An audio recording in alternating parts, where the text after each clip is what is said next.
Hello विद्यार्थियों, LV classes में आप सभी का स्वागत है। आप लोगों को हिंदी में शॉर्ट पेपर सॉल्व कराया जा रहा था, जिसका ये सेट नंबर दूसरा है। ठीक है, तो आइए स्टार्ट करते हैं। तो यहाँ पे खंड आ में जो है आपके 10 क्वेश्चंस आते हैं, जिसमें से 5 आपके पद्य के होते हैं और 5 गद्य से आते हैं। ठीक है, तो पहला यहाँ पे दिए हुए हैं कि वासुदेव शरण अग्रवाल की कृति है। ठीक है, यहाँ पे वासुदेव शरण अग्रवाल जी की क्या हमें कृति यानी कि रचना बतानी है, इनमें से कौन सी है। तो पहला ऑप्शन में क्या है कि मेरी सफलताएं, माता भूमि, आधे अधूरे, आखिरी चट्टान। तो वासुदेव शरण अग्रवाल जी की जो रचना है वो कौन है, वो माता भूमि है। ठीक है, याद रखना वासुदेव शरण अग्रवाल की कृति कौन सी है, माता भूमि। और वहीं पे आधे अधूरे ये मोहन राकेश की है। ठीक है, आधे अधूरे आखिरी चट्टान जो ये मोहन राकेश की रचना है। और मेरी ये सफलताएं बाबू गुलाब राय की। ठीक है, नेक्स्ट प्रश्न क्या है कि निम्नलिखित में से हजारी प्रसाद द्विवेदी की रचना नहीं है। ठीक है, इनमें से कौन है जो हजारी प्रसाद द्विवेदी के द्वारा लिखा नहीं गया है। तो पहला दिया हिंदी साहित्य की भूमिका, दूसरा विचार और वितर्क, बिल्लेश्वर बकरिया, फिर है साहित्य का मर्म। तो जो है बिल्लेश्वर बकरिया जो है वो किसके द्वारा, ये रचना जो है हजारी प्रसाद द्विवेदी के द्वारा नहीं लिखी गई है। ये जो रचना है किसकी है, निराला जी की है। ठीक है, निराला जी के द्वारा ये लिखा गया है।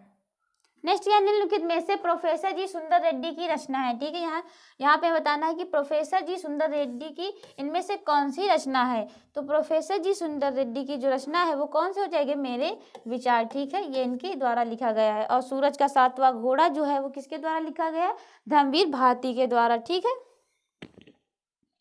नेक्स्ट है अग्नि की उड़ान पुस्तक के लेखक हैं। ठीक है, यानी जो अग्नि की उड़ान नामक पुस्तक है इसके लेखक कौन है। ठीक है, तो अग्नि की उड़ान नामक पुस्तक के लेखक कौन है, डॉक्टर एपीजे अब्दुल कलाम। ठीक है, याद रखना कौन है, डॉक्टर एपीजे अब्दुल कलाम। और रचना कौन सी है इनकी, अग्नि की उड़ान। ठीक है,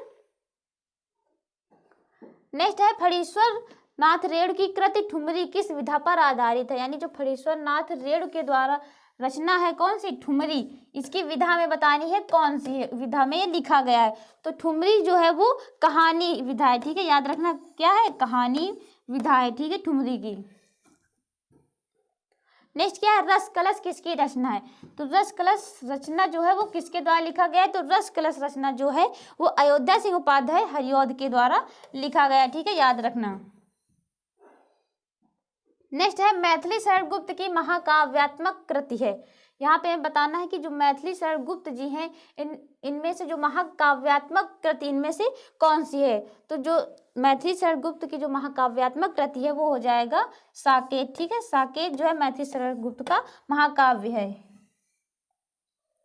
नेक्स्ट क्या है, निम्नलिखित में से जयशंकर प्रसाद की काव्य कृति नहीं है। ठीक है, यहाँ पे हमें क्या बताना है कि इनमें से कौन सी है जो जयशंकर प्रसाद के द्वारा लिखा नहीं गया है। पहला है कानन कुसुम, प्रेम पथिक, चित्राधार और इत्यलम। तो यहाँ पे कौन सा ऑप्शन आपका, चौथा ऑप्शन सही हो जाए, यानी इत्यलम जो है वो जयशंकर प्रसाद के द्वारा नहीं लिखा गया है। नेक्स्ट क्या है, सुमित्रानंदन पंत को सोवियत लैंड नेहरू पुरस्कार किस कृति पर मिला था। यानी जो सुमित्रानंदन पंत जी थे उनको सोवियत लैंड नेहरू पुरस्कार जो है वो किस रचना पर दिया गया था, ये यहाँ पे आप लोगों को बताना है। तो सोवियत लैंड नेहरू पुरस्कार जो है इन्हें लोकायतन पर दिया गया था। ठीक है, रचना क्या है, लोकायतन पर इन्हें सोवियत लैंड नेहरू पुरस्कार दिया गया था। और चिदम्बरा पर इन्हें भारतीय ज्ञानपीठ पुरस्कार दिया गया था। ठीक है, याद रखेंगे क्या, चिदम्बरा पर इन्हें क्या मिला था, भारतीय ज्ञानपीठ पुरस्कार मिला था। कला और बूढ़ा चांद नामक रचना पर इन्हें क्या मिला था, तो साहित्य अकादमी पुरस्कार से सम्मानित किए गए थे। नेक्स्ट क्या, निम्नलिखित में से सच्चिदानंद हीरानंद वात्स्यायन अज्ञेय काव्य संकलन है। ठीक है, यहाँ पे हमें बताना है कि अज्ञेय जी के द्वारा रचित कौन सी रचना है। ठीक है, पहले दिए हुए लहर, उर्वशी, गुंजन, हरी घास पर क्षणभर। तो अज्ञेय जी के द्वारा जो लिखा गया है वो कृति कौन सी है, हरी घास पर क्षणभर। ठीक है, याद रखना अज्ञेय की कृति कौन सी है, हरी घास पर क्षणभर। ठीक है,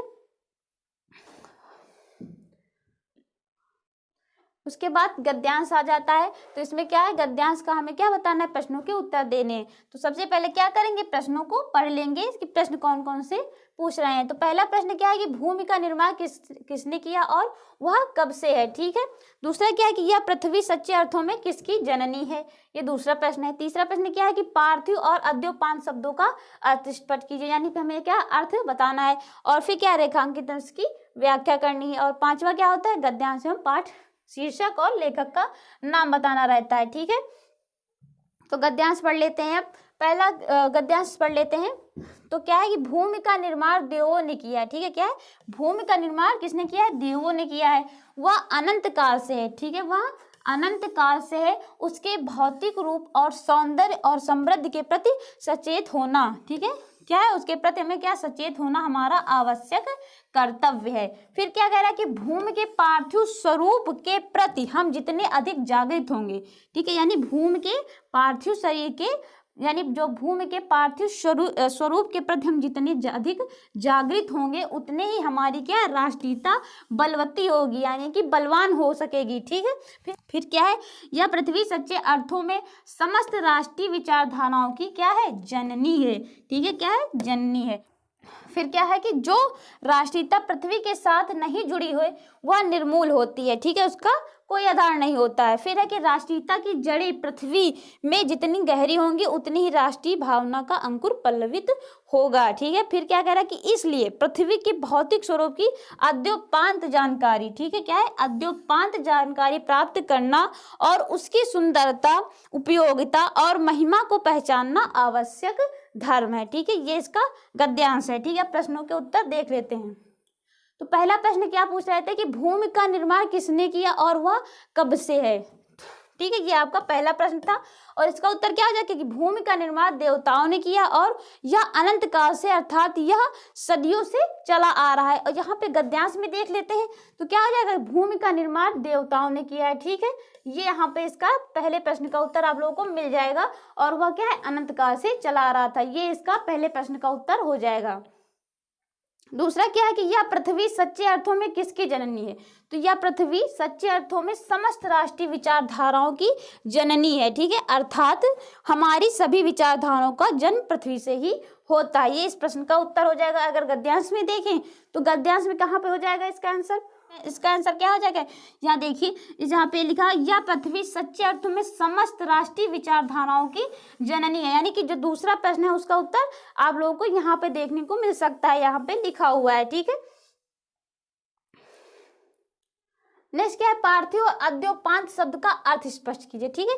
यहाँ पे आपको पार्थिव और अद्योपांत शब्द का अर्थ बताना रहेगा, क्या अर्थ होता है। तो पार्थिव शब्द का अर्थ क्या होता है, जो पृथ्वी से संबंध रखने वाला हो, यानी जो पृथ्वी से संबंध रखता हो उसे क्या क्या कहते हैं, उसे हम पार्थिव कहते हैं। और अद्योपांत का अर्थ क्या होता है, तो शुरू से अंत तक, ठीक है, क्या होता है, शुरू से अंत तक जो है वो अद्योपांत का अर्थ होता है। नेक्स्ट क्या है कि रेखांकित अंश की व्याख्या कीजिए, ठीक है। तो रेखांकित अंश की हमें क्या करना है, यहाँ पे व्याख्या करना है। और यहाँ पे रेखांकित अंश देख लेते हैं कौन सा है। रेखांकित अंश क्या था कि जो राष्ट्रीयता पृथ्वी के साथ नहीं जुड़ी वह निर्मूल होती है, और राष्ट्रीयता की जड़ें पृथ्वी में जितनी गहरी होंगी उतना ही राष्ट्रीय भाव का अंकुर पल्लवित होगा, ठीक है। यानी निर्मूल मतलब क्या, निराधार, ठीक है, जिसका कोई आधार ना हो। और फिर उसके बाद देखते हैं इसकी व्याख्या क्या होगी। तो व्याख्या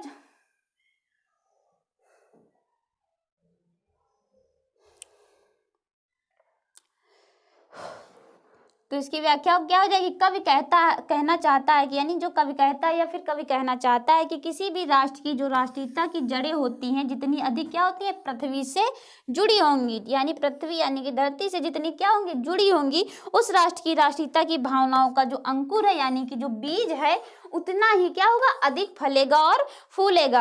यानी कि कहने का तात्पर्य क्या है कि यदि हमें अपनी जन्मभूमि से लगाव नहीं है, यानी क्या है, जहाँ पे हमारा जन्म हुआ है, अगर उसी जन्मभूमि से हमें लगाव नहीं है तो उसके प्रति हमें प्रेम नहीं है, यानी अगर उसके प्रति क्या हमें प्रेम नहीं है तो क्या हो जाएगा, तो हमारे अंदर राष्ट्रीयता की भावना कभी भी दृढ़ नहीं हो सकेगी, ठीक है।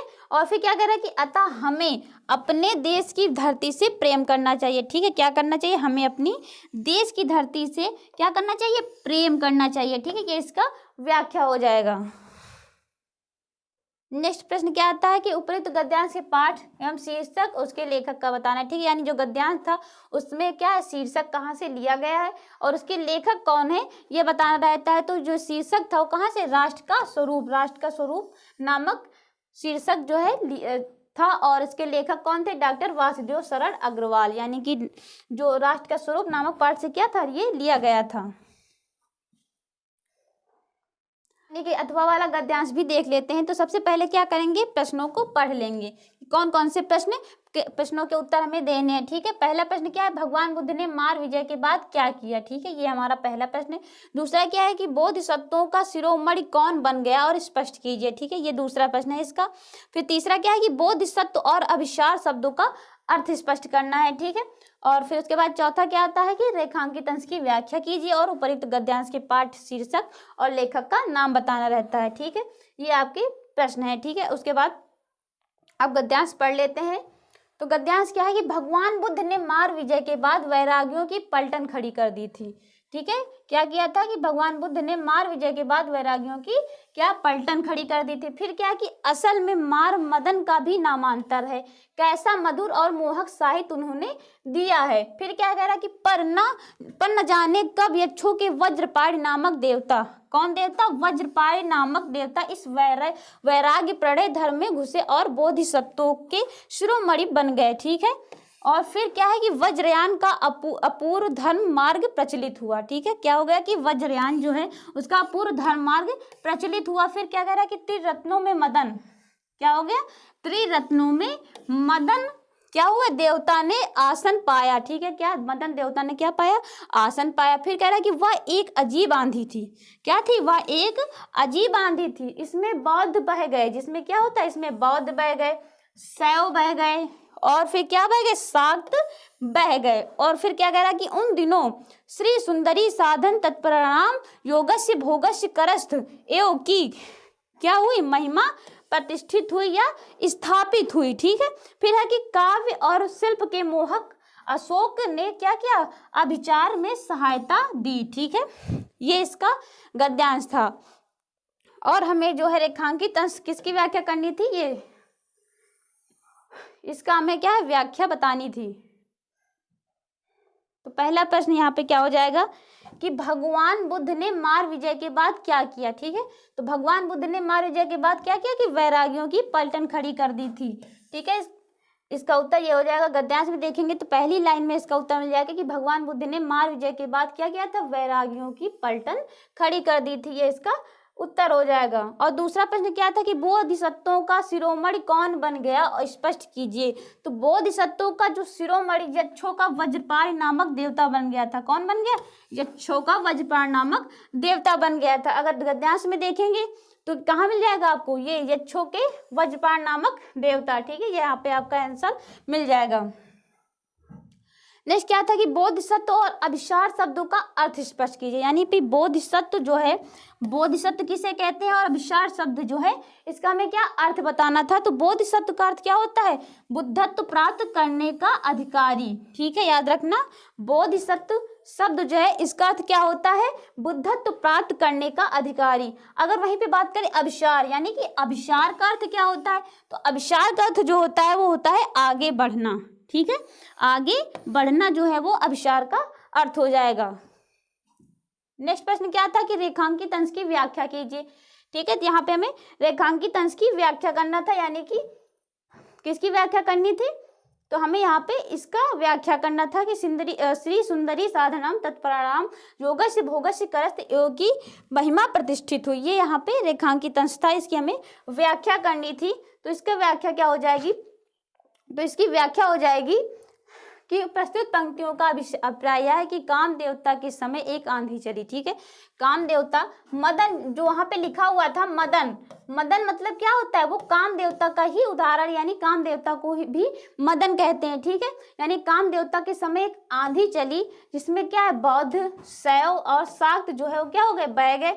फिर उस समय क्या है, श्री सुंदरी साधनम तत्परिणाम और योग की भोग की क्या हुई, करस्त एवं की महिमा प्रतिष्ठित हुई, यानी कि उसकी क्या हुई, महिमा स्थापित हुई, ठीक है। फिर पांचवा प्रश्न क्या था कि उपयुक्त गद्यांश के पाठ का शीर्षक और उसके लेखक का नाम बताइए, ठीक है। यहाँ पे हमें गद्यांश का क्या है, शीर्षक बताना था और उसके लेखक का नाम बताना था। तो प्रस्तुत गद्यांश के पाठ का शीर्षक कौन हो जाएगा, यानी ये लिया कहाँ से गया, तो अशोक के फूल नामक शीर्षक से लिया गया। और इसके रचनाकार कौन है, तो रचनाकार जो है वो डॉक्टर हजारी प्रसाद द्विवेदी जी हैं, ठीक है। याद रखेंगे कहाँ से लिया गया, अशोक के फूल। और रचनाकार पूछे तो रचनाकार कौन है इसके, हजारी प्रसाद द्विवेदी जी हैं। वीडियो आप लोगों को अगर पसंद आए तो वीडियो को लाइक करें, शेयर करें, सब्सक्राइब करें। वीडियो देखने के लिए धन्यवाद।